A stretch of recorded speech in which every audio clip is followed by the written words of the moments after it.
Your adoption of the Royal National Lifeboat Institute as one of your favourite charities reflects your love of the sea.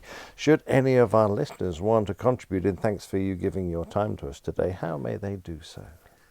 Well, I'm sure the RNLI has a website, and if they wanted to contribute via that website, I've never done it myself, but I'm sure it's possible. And if they wanted to record the fact that this was in response to listening to me rabbiting on about Concorde and other aeroplanes, I'd be very delighted if that sort of recognition was given.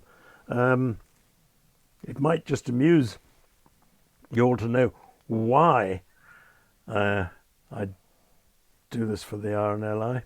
I used to have a yacht, which I shared with various other friends, and I'm sailing one October day from Lowestoft down to the River Deben, down the east coast. And it was a cracking day for sailing. Beautiful weather, northeast wind, force 4 to 5. We were going like the clappers. And with me, there was soon myself on board and a very good friend of mine who used to be my neighbour, ex-naval officer called George Wells, and his wife. Now, his wife's parents lived in Thorpe Ness, just to the north of Aldborough. And we had arranged that we'd sail past Thorpe Ness at midday and wave to them. And by some miracle of maritime navigation, we got there more or less precisely at midday. And we're all waving furiously at this house. And no sign of the elderly couple. So we're now going round and round in circles, sort of waving and waving and waving and waving. And eventually I go down below and I pulled out I don't know, 50 million candle power lamp or something. And I fire this lamp up, and I had to start the engine up before I did that because it would have drained the battery flat in no time. So now picture the scene. There are 4 of us in the cockpit. 3 of us are waving furiously, and the fourth one's trying to direct this lamp at the house. And eventually the couple come out and they wave to us. Brilliant. I put the lamp away, we carry on sailing.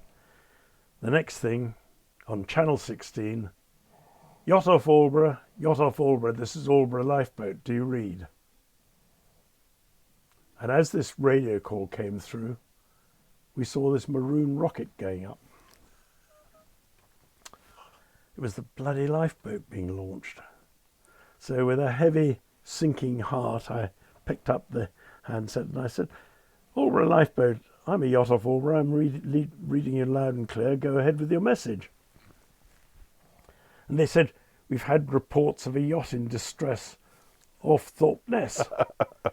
I said, what was the nature of the yacht's distress? And they said, well, the crew were all trying to attract attention, and there's somebody flashing SOS with an Aldis lamp. Oh my God. So I said, well, we've just sailed past Thorpe Ness, and we were indeed waving to some friends of ours who live there. I said, I can't account for the flashing light. I said, that must have been the sunlight off my gin and tonic. And they said, huh. They said, well, we've launched the lifeboat now, and we're going to have a search around, and please maintain listening watch. And about 15 or 20 minutes later, they called up again. They said, are you sure you're not in distress? And I said, I'm absolutely certain. We're having a lovely sail. I'm so sorry you've been troubled. And they said, oh, okay, we're going back to the lifeboat station. We can't find anybody. I said, no, I don't think you'll find anybody. I think we're the only people sailing. And that was that. And I felt this enormous sense of guilt. And I thought, what can I do about it?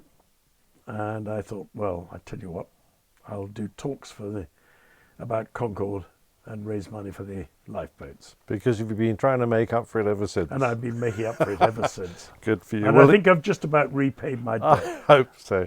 Well, it's been an absolute delight talking to you. You have had a marvellous flying career, and I'm truly jealous of it. I'm sure on behalf of all our listeners to the Plane Talking UK podcast, and a personal thank you for giving us your time. It's been an absolute pleasure. Thank you very much indeed, John Hutchinson. Well, thank you, and it's been a great pleasure talking to you as well, Nick, and to meet you. So I hope we shall see more of each other in the future. I hope one so way too. Or another. Thank you very much anyway, indeed. Many thanks. So this is more than just a book about aviation. John Hutchinson grew up in India, where his family lived, through the country's troubles during the transition to independence. Anyone interested in Anglo-Indian history will find the first part a remarkable first-hand account of what it was like.